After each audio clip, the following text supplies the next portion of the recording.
Hello friends, मैं अभिषेक Dewangan GK hub CGPSC की इस ऑनलाइन प्लेटफॉर्म पर आपका फिर से स्वागत करता हूं। आज की क्लास में हम छत्तीसगढ़ के वायु परिवहन और जल परिवहन को डिटेल में देखने वाले हैं। इससे पहले हम छत्तीसगढ़ के रेल परिवहन को देख चुके हैं। अभी कुछ दिनों से लगभग एक हफ्ते से वीडियो नहीं आ पा रही थी, मैं कुछ कारणवश बाहर गया था, लेकिन आज से हम वीडियो सीरीज़ को फिर से शुरू करेंगे, जिसमें आपको भूगोल की मैराथन क्लास का सेकेंड पार्ट मिल जाएगा और जो भी हम आगे संविधान को देख रहे हैं वो भी आपको कंटिन्यू मिलते रहेगा। तो चलिए आज की क्लास शुरू करते हैं।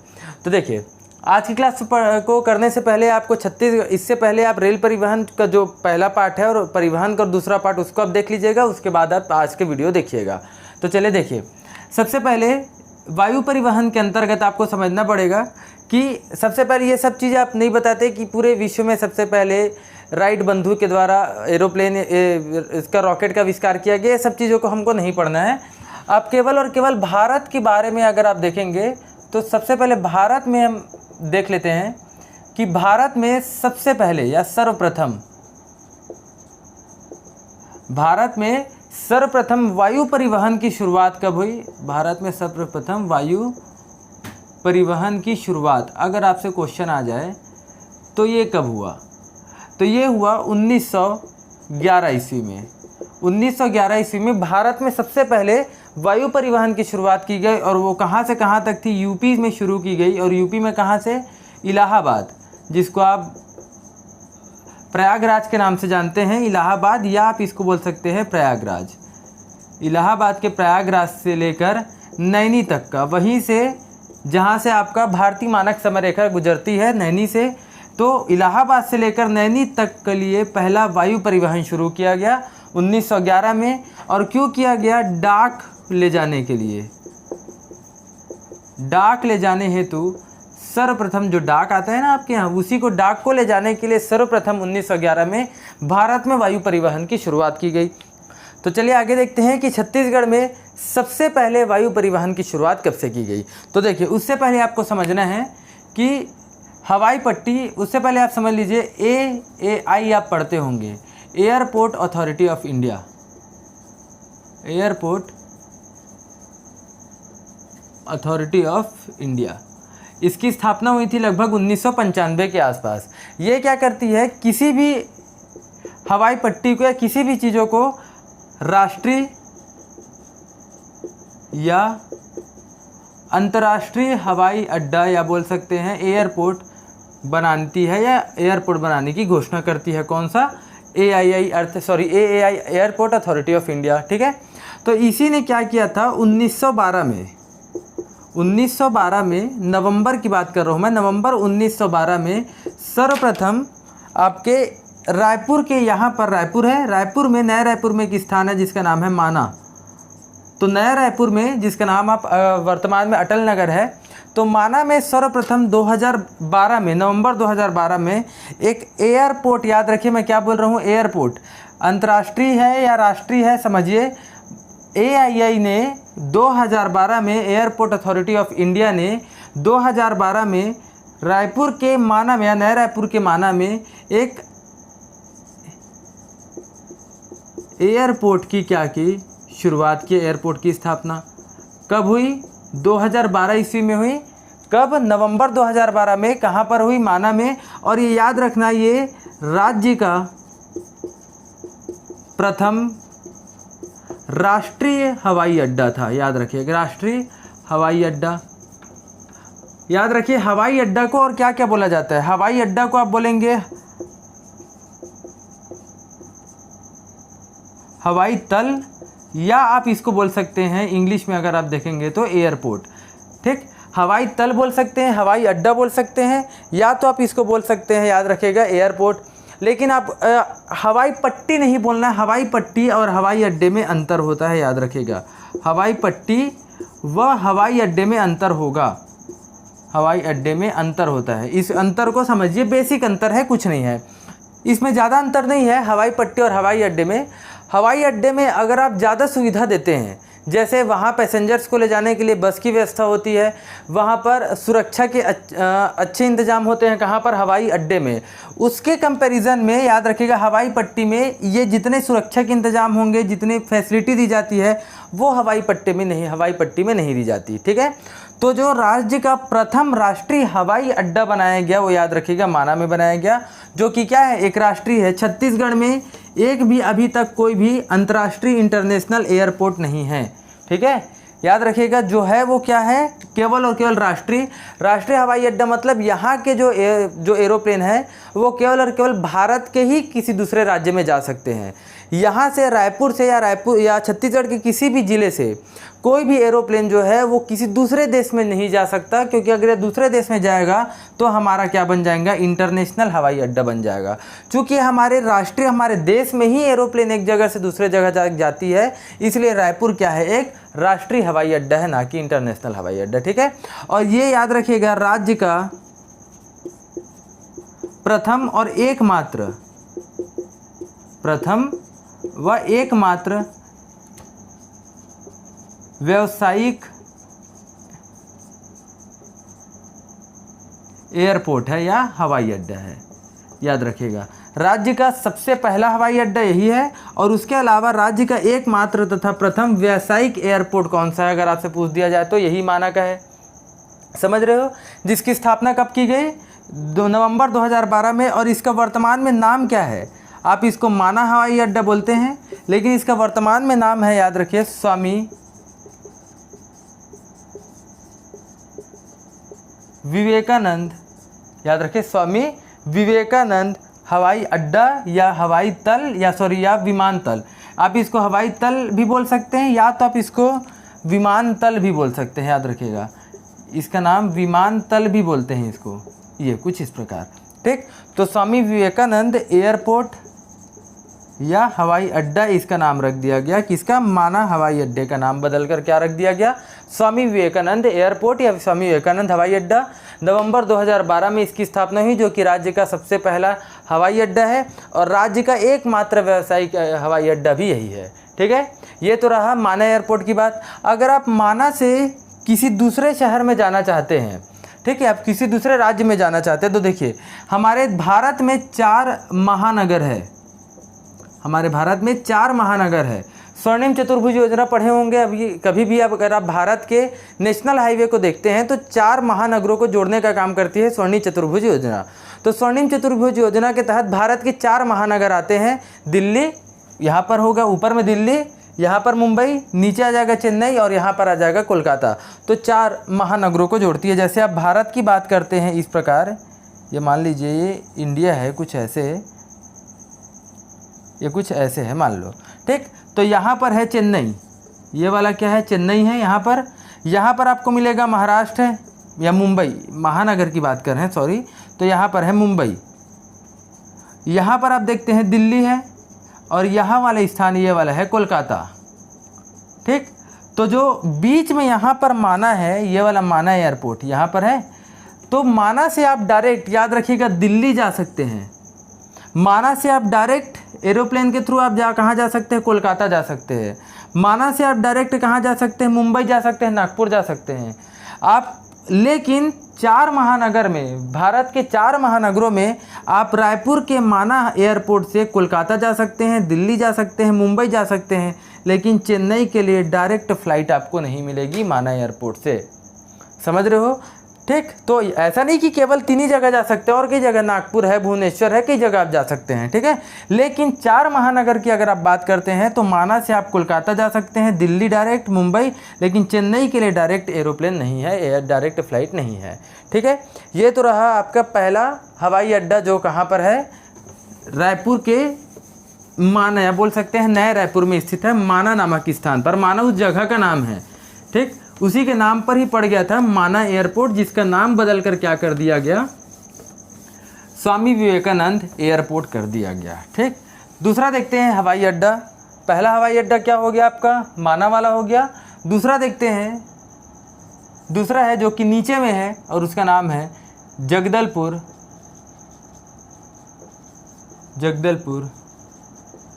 हवाई अड्डा। दूसरे का नाम क्या है, जगदलपुर हवाई अड्डा, और इसकी स्थापना की गई थी 2018 में। इसकी स्थापना कब की गई, 2018 में। और इसके लिए, इसकी स्थापना करने के लिए आए थे किसके द्वारा किया गया अगर पूछा जाए तो?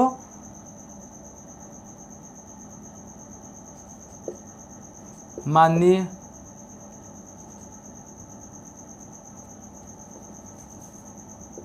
Narendra Modi ji.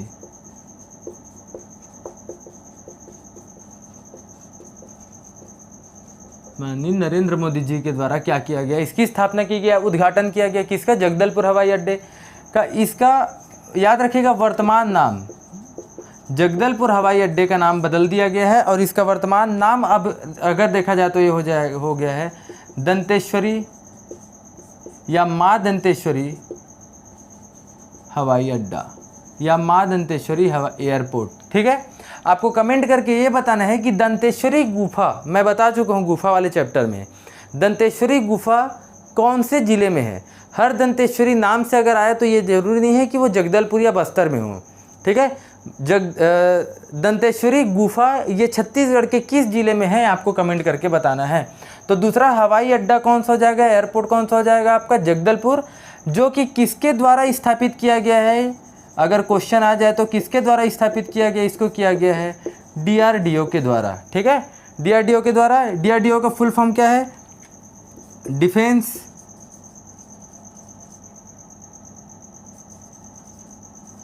Research and development organisation. ठीक है, इसका फुल फॉर्म है। तो सेकेंड हवाई अड्डा कहाँ पर आपको मिलेगा? यहाँ पर जगदलपुर में। सेकेंड हवाई अड्डा कहाँ पर है? जगदलपुर में, जो किसके द्वारा इसको स्थापित किया गया है? DRDO के द्वारा। और कब स्थापित किया गया? 2018 में माननीय नरेंद्र मोदी जी ने इसकी स्थापना की थी। ठीक है, और जिसका वर्तमान में नाम बदल कर क्या कर दिया गया है? जगदलपुर का माँ दंतेश्वरी हवाई अड्डा कर दिया गया है। तीसरा आप देखेंगे तो तीसरा आपको मिलेगा चकरभाटा, चकरभाटा हवाई अड्डा या चकरभाटा एयरपोर्ट। ठीक, जैसा आपको प्रोनाउंसिएशन करना है आप कर लीजिए, चकरभाटा, या आप इसी को आप बोल सकते हैं, इसका नाम बदल कर, याद रखिए इसी चकरभाटा का नाम बदल कर अब कर दिया गया है बिलासाबाई केवटिन, बिलासाबाई केवटिन हवाई अड्डा या एयरपोर्ट। इसका नाम बदल कर दिया गया है। इसी बिलासाबाई केवटिन के नाम पर ही उस शहर का नाम क्या रखा गया? बिलासपुर रखा गया है। ठीक, तो चकरभाटा हवाई अड्डे का नाम बदल कर क्या कर दिया गया? बिलासाबाई केवटिन। अगर क्वेश्चन आए कि इसका पुराना नाम क्या था तो चकरभाटा, क्योंकि ये चकरभाटा नामक स्थान पर है। ठीक है, और इसकी स्थापना कब हुई? अगर इसकी स्थापना कभी पूछा जाए तो ये हुआ था 2021 में हुआ। ठीक है, 2021 में इसकी स्थापना हुई चकरभाटा हवाई अड्डे की, जो कि कहाँ पर स्थित है? बिलासपुर के चकरभाटा नामक स्थान पर स्थित है। और इसका नाम बदल कर क्या कर दिया गया? बिलासाबाई केवटिन एयरपोर्ट या हवाई अड्डा, और इसकी स्थापना हुई थी 2021 में। ये रहा छत्तीसगढ़ के 3 हवाई अड्डे। चौथा बोला जाता है, चौथा है एक तो दरिमा, जो कि आपको मिलेगा अंबिकापुर में, दरिमा हवाई अड्डा, लेकिन वर्तमान में वो बहुत छोटा है, जिसकी वजह से अभी वहाँ पर कोई भी छोटे चार्टर प्लेन बस वहाँ पर आते हैं। लेकिन देखा जाए तो बड़े, जहाँ पर यात्री सवारी, जहाँ पर बड़े से जो एरोप्लेन है वो वहाँ पर अभी तक लैंड नहीं करते। इसलिए आप उसको वर्तमान में आप ये बोल सकते हैं कि जो दरिमा एयरपोर्ट है, जो कहाँ पर स्थित है? अंबिकापुर में, वो अभी वर्तमान में संचालित नहीं है। ठीक है, तो आप मान सकते हैं, अगर आप बुक में देखेंगे तो दरिमा एयरपोर्ट, अगर आपको देखेंगे तो एयरपोर्ट का दर्जा दिया गया हवाई अड्डे का। ठीक है, लेकिन वास्तव में अभी उसको संचालित नहीं किया गया है। इसलिए हम दरिमा हवाई अड्डे को, जो कि अंबिकापुर में है, हवाई अड्डा ना पढ़कर हम उसको क्या पढ़ेंगे? हवाई पट्टी पढ़ेंगे वर्तमान में। ठीक है, तो चलिए अगला देखते हैं। देखिए छत्तीसगढ़ में तो कितने हो गए? 3 हवाई अड्डे हो गए। ठीक है, हवाई अड्डा और हवाई पट्टी में अंतर बताया था। अब हम देखते हैं हवाई पट्टी। तो हवाई पट्टी वो है जहाँ पर सुविधाएं और सुरक्षा के मामले में वो आपके एयरपोर्ट से, या बोल सकते हैं हवाई पट्टी से, हवाई अड्डे से कुछ मात्रा में वहाँ पर कमी रहती है। ठीक है, उसको आप क्या बोलते हैं? हवाई पट्टी बोलते हैं। तो चलिए देखते हैं अगला।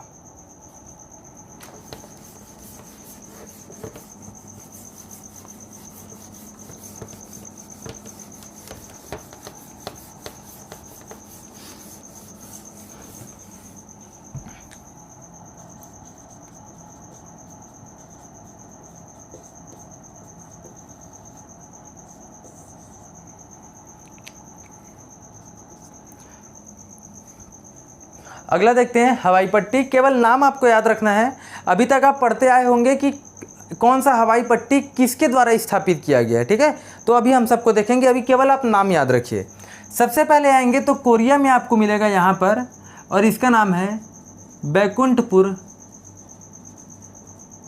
बैकुंठपुर हवाई अड्डा। समझ रहे, सॉरी हवाई पट्टी। अभी मैं किसकी बात कर रहा हूँ, हवाई पट्टी की बात कर रहा हूँ। तो सबसे पहले क्या मिलेगा, सरगुजा संभाग में 3 हवाई पट्टी है। पहला बैकुंठपुर और दूसरा अंबिकापुर में यहाँ पर मिलेगा, उसका नाम है दरिमा।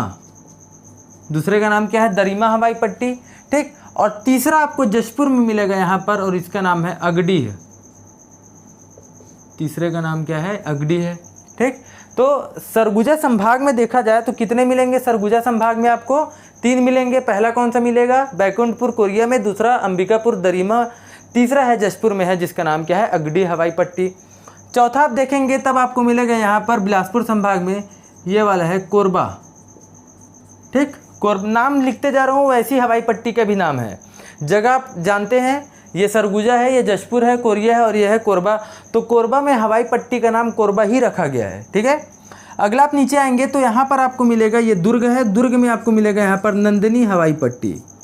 यहाँ पर क्या है, नंदिनी हवाई पट्टी। समझ रहे हैं, देखिए एक कितने का हो गए, एक बैकुंठपुर हो गया, दरिमा हो गया, अगडी हो गया, ठीक है।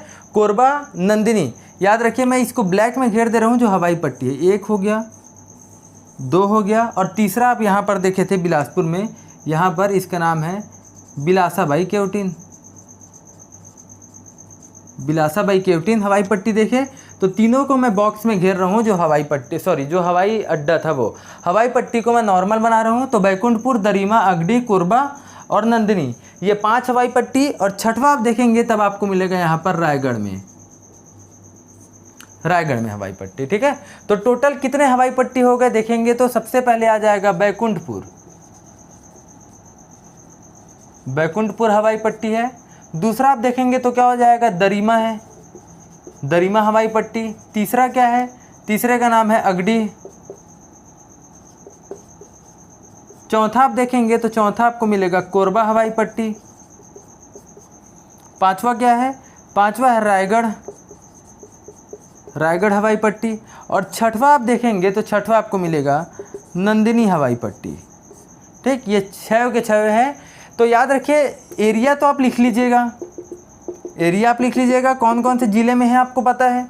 लेकिन अगर आपसे क्वेश्चन आ जाए कि किसके कंट्रोल अर्थात इस हवाई पट्टी को बनवाया कौन है, तो देखिए नंदिनी, अगर आपसे बात किया जाए नंदिनी की, तो स्वाभाविक सी बात है ये भिलाई के यहाँ पर दुर्ग में, आपको दुर्ग के भिलाई में आपको यहाँ क्या मिलेगा, BSP, भिलाई स्टील प्लांट मिलेगा। तब आप इसको क्या बोल सकते हैं, इसकी स्थापना किसने कराई थी, तो यहाँ पे याद रखिएगा BSP ने करवाई थी, भिलाई स्टील प्लांट। किसने कराई इसकी स्थापना, भिलाई स्टील प्लांट ने। और ये किसके, कौन से, याद रखिए ये जो है BSP जो है वो कौन से कंपनी के अंतर्गत आता है, ये आता है सेल के अंतर्गत आता है, ठीक है। Steel authority of India limited के अंतर्गत आता है BSP। तो क्वेश्चन अगर आया कि नंदिनी हवाई पट्टी की स्थापना किसने कराई, तो या तो विकल्प में आपको मिलेगा सेल, अगर सेल नहीं रहा तो कौन सा मिलेगा आपको, BSP मिलेगा, ठीक। दूसरा देखते हैं रायगढ़। तो रायगढ़ अगर आप देखेंगे तो रायगढ़ में सबसे बड़ी एक कंपनी है जिसका नाम है जिंदल।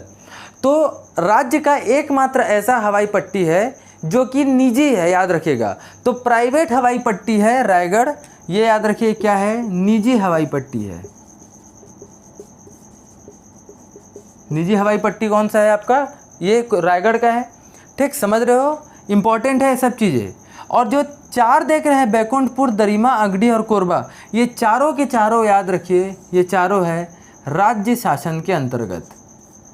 अब यहाँ पर समस्या ये है, राज्य शासन के अंतर्गत को तो कई सारे विभाग आते हैं, ठीक है, विभाग तो कई सारे हैं ना। तो क्या सभी विभागों ने मिलकर इस पट्टी की स्थापना की होगी, ऐसा तो नहीं है। तो याद रखिए इस कोरबा की, ये कोरबा हवाई पट्टी की स्थापना किसने की थी, इसकी स्थापना की थी CACB, जो बिजली विभाग है उसने इसकी स्थापना की थी। और CACB भी तो राज्य शासन के अंतर्गत आता है, समझ रहे हो। और बैकुंठपुर, दरिमा और अगडी जो सरगुजा संभाग के 3 हवाई पट्टी है, इन तीनों की स्थापना की थी, याद रखिएगा PWD ने। किसने की थी, PWD। ठीक है, लोक निर्माण विभाग ने की थी। तो बैकुंठपुर, दरिमा और अगडी, इसकी स्थापना कौन से विभाग ने की है अगर क्वेश्चन आया तो पीडब्ल्यूडी ने की है। और अगर कोरबा हवाई पट्टी की स्थापना किसने की है क्वेश्चन आया तो सीएसईबी बिजली विभाग ने की है। और ये चारों के चारों अर्थात ये पीडब्ल्यूडी और सीएसईबी दोनों के दोनों राज्य शासन या राज्य सरकार के हितों अंतर्गत आते हैं, समझ रहे हैं। इसलिए राज्य सरकार के द्वारा स्थापित किया गया हवाई पट्टी कौन कौन सा है, बैकुंठपुर, दरिमा, अगडी और कोरबा। अगर आपसे विभाग पूछ दिया जाए तो विभाग आप देख लीजिएगा।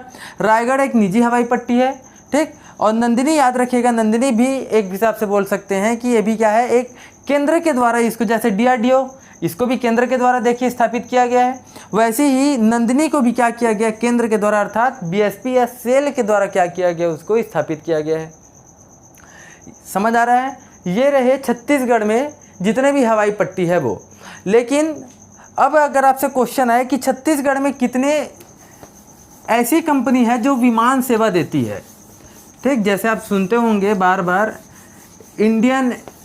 बार आप सुनते होंगे दक्कन, या आप सुनते होंगे इंडियन एयरलाइंस, जेट एयरवेज, ये सब के सब सुनते होंगे। तो अगर आपसे क्वेश्चन आ गया कि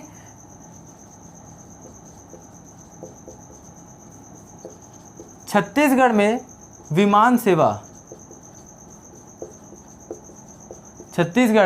विमान सेवा प्रदान करने वाली कंपनी कौन कौन सी है,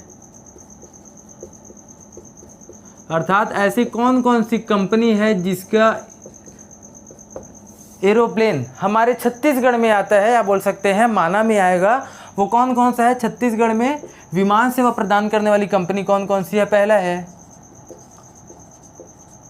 इंडियन एयरलाइंस, पहला क्या हो जाएगा, इंडियन एयरलाइंस, ठीक है। दूसरा याद रखिएगा, दूसरा है जेट एयरवेज, दूसरा क्या याद रखना है, जेट एयरवेज।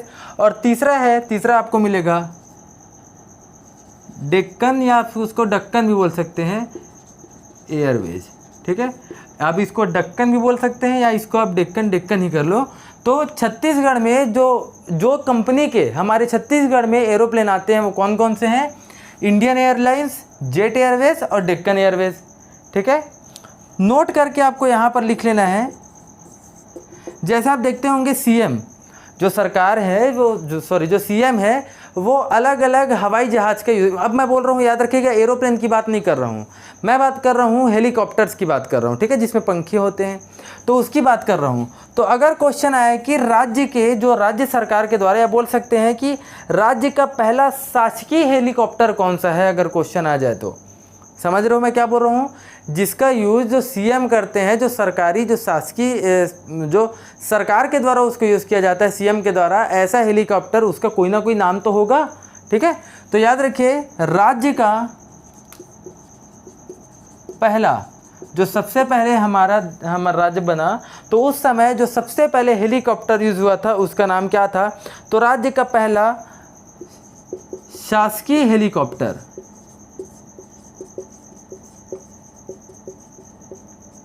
राज्य का पहला शासकीय हेलीकॉप्टर कौन सा था अगर क्वेश्चन आया तो इसका नाम है, याद रखिएगा, मैना। इसका नाम क्या है, मैना। और वर्तमान में अगर आपसे पूछ दिया जाए कि राज्य का वर्तमान में शासकीय हेलीकॉप्टर का नाम क्या है, हेलीकॉप्टर की बात कर रहा हूँ मैं, याद रखिए, जिसमें पंखियाँ होती है, इसकी बात कर रहा हूँ। तो राज्य के वर्तमान में जो शासकीय हेलीकॉप्टर है उसका नाम अगर आपसे पूछ दिया जाए तो उसका नाम है, याद रखिए, अगुस्ता। अगस्ता नहीं है, अगुस्ता है।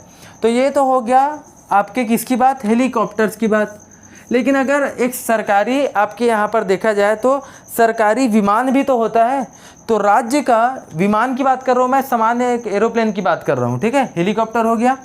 तो अगर देखा जाए तो राज्य का शासकीय विमान, तो जो राज्य का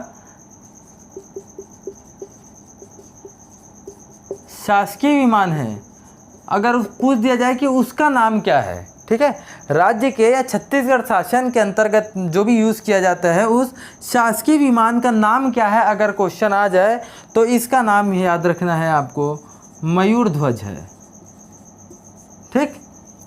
मैं डिस्प्ले में दिखा दूंगा आपको। तो पहले हेलीकॉप्टर जो सबसे पहले जब छत्तीसगढ़ बना था तो सबसे पहली सरकार यूज़ करती थी शासकीय हेलीकॉप्टर, उसका नाम क्या है मैना। वर्तमान में जो कर रही है उसका नाम क्या है अगुस्ता। और राज्य में जो शासकीय विमान जो यूज़ करते हैं, जो एरोप्लेन यूज़ करते हैं, उसका नाम क्या है अगर पूछ दिया जाए तो उसका नाम क्या है मयूर ध्वज है। ठीक है, तो ये रहे छत्तीसगढ़ में वायु परिवहन से रिलेटेड क्वेश्चन।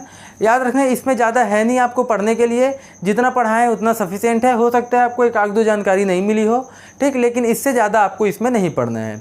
अगला देखते हैं हम छत्तीसगढ़ में जल परिवहन। इस जल परिवहन के अंतर्गत मैं नदी वाले चैप्टर में आपको बता चुका था कि छत्तीसगढ़ में एकमात्र कौन सी नदी पर जल परिवहन की सुविधा दी गई है, ये मैं बता चुका था। तो अभी से हम परिवहन वाले चैप्टर में इसको देख ही रहे हैं, तो लगे हाथ इसको देख लेते हैं। देखिए, आपको कमेंट करके बताना है कि उड़ीसा के कौन से स्थान से, उड़ीसा के या ओडिशा, याद रखिए इसका नाम हो चुका है ओडिशा। ओडिशा के कौन से स्थान से शबरी नदी का उद्गम होता है, ठीक, ये आपको कमेंट करके बताना है। तो इसी उड़ीसा से एक नदी निकलती है जो कि देखिए बस्तर होते हुए, ठीक, देखिए कहाँ से आ रही है बस्तर, और बस्तर होते हुए कहाँ पर ये आ जा रही है, देखिए सुकमा, और सुकमा से आते हुए यहाँ पर आपको क्या मिलेगा, यहाँ पर है सुकमा, और सुकमा से अगर आप यहाँ पर आएंगे तो ये वाला स्थान है छत्तीसगढ़ का सबसे दक्षिणी हिस्सा कौन सा है, इसका नाम है यहाँ पर कोंटा, नाम क्या है कोंटा, ठीक। और यहाँ से एक और नदी आ रही है इस वाले स्थान से, देखिए बीजापुर को 24 किलोमीटर टच करती है, लेकिन मैं अभी यहाँ पर नहीं बना रहा हूँ, आप समझिएगा, ठीक। आप नदी वाले चैप्टर को देख लीजिए। इस नदी का नाम है गोदावरी नदी, ठीक है, महाराष्ट्र से निकलती है। तो गोदावरी नदी कुछ इस प्रकार आती है और ये याद रखिए आंध्र प्रदेश होते हुए जाके बंगाल की खाड़ी में मिल जाती है।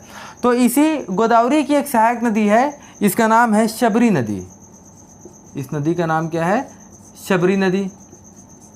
और ये शबरी नदी बस्तर से होते हुए सुकमा, और सुकमा से कोंटा, और कोंटा से होते हुए कहाँ आ जाती है, आकर ये आंध्र प्रदेश में आकर इस स्थान से मिल जाती है, और इस स्थान का नाम है कूनावरम। स्थान का नाम क्या है, कूनावरम, ठीक। तो कोंटा से लेकर कूनावरम तक देखिए यहाँ पर इसका गैप है, ये जो इसकी जो लंबाई है ये है लगभग 36 किलोमीटर के आसपास। समझ रहे हो कितनी है, 36 किलोमीटर के आसपास। तो अगर आपको कोंटा से कूनावरम तक आना है तो यहाँ तक के लिए आपको कितनी लंबाई है, 36 किलोमीटर की है। तो आपको कौन से परिवहन का यूज़ करना पड़ेगा, आपको जल परिवहन का ही तो यूज़ करना पड़ेगा, अर्थात आपको नाव के माध्यम से ही तो वहाँ पर आना पड़ेगा ना, कहाँ से, कोंटा, सुकमा के कोंटा से कूनावरम तक। समझ रहे हो। तो छत्तीसगढ़ के कोंटा से कूनावरम तक आने के लिए कौन सी नदी का यूज़ किया जाएगा, शबरी नदी का। और शबरी नदी की कुल लंबाई याद रखिएगा ये है 173 किलोमीटर। कितनी है, 173 किलोमीटर, जिसमें से 36 किलोमीटर कोंटा से कूनावरम है। तो यहाँ पर आप नाव के माध्यम से आएंगे, और इसीलिए शबरी नदी में को क्या कहा जाता है, शबरी नदी में, इसी में छत्तीसगढ़ या राज्य का एकमात्र जल परिवहन, राज्य का एकमात्र जल परिवहन कौन सी नदी पर है, तो वो है शबरी नदी पर है, ठीक है। या कहाँ से कहाँ तक, सुकमा के कोंटा से लेकर, कोंटा याद रखिएगा सबसे दक्षिणतम हिस्सा, कहाँ तक, आंध्र प्रदेश के कूनावरम तक है ये, और जिसकी लंबाई है 36 किलोमीटर, ठीक। राज्य का सबसे, यार आप बोल सकते हैं राज्य का एकमात्र जल परिवहन कहाँ पर है, शबरी नदी पर है, ठीक है। तो ये रहे छत्तीसगढ़ के में जल परिवहन, और छत्तीसगढ़ में जितने भी अभी पढ़े हैं वायु परिवहन वो। तो छत्तीसगढ़ की सड़क नीति, अगर क्वेश्चन का भी मेंस में आपसे पूछ दिया जाए छत्तीसगढ़ की सड़क नीति के बारे में बताइए, हो सकता है 4 नंबर में भी आपसे आ जाए, 8 नंबर में भी आ जाए, ठीक। तो छत्तीसगढ़ की सड़क नीति को मैं, उसका जो PDF है, या ज़्यादा नहीं है, 8 से 10 लाइन का है, इसको मैं टेलीग्राम चैनल पर भेज दूंगा, आप उस जाके उसको डाउनलोड कर लीजिएगा। अगर आप मेंस की तैयारी कर रहे हैं तो ये आपके लिए ज़रूरी है। छत्तीसगढ़ की सड़क नीति को समझाइए, डायरेक्ट क्वेश्चन आ सकता है 8 नंबर के लिए, 4 नंबर के लिए, ठीक है। तो उसमें मैं पॉइंट टू पॉइंट उसको आपको लिख कर भेज दूँगा, आप उसको लिख लीजिएगा। उम्मीद करता हूँ कि आज आपको आज की क्लास पसंद आई हो। अगला वीडियो आपको हो सकता है कि भारत के भूगोल का जो मैराथन क्लास है उसका सेकंड पार्ट आपको मिल जाए, ठीक है। तो उसमें 1 से 2 दिन का समय लगेगा, क्योंकि वो 3 से 4 घंटे का फिर वीडियो बनेगा। अगर आपको वीडियो पसंद आती है तो प्लीज़ कमेंट बॉक्स में बताइए कि आपको वीडियो कैसा लगा, और अगर आपको कुछ सुधार भी इसमें चाहिए, क्वालिटी अगर ख़राब हो तो, या वॉइस अगर अच्छे से नहीं आ रही हो, अगर आपको कुछ भी और इसमें अपग्रेड चाहिए तो आप इसको प्लीज़ कमेंट बॉक्स में आप इसमें कमेंट करके बताइएगा। ठीक है, धन्यवाद।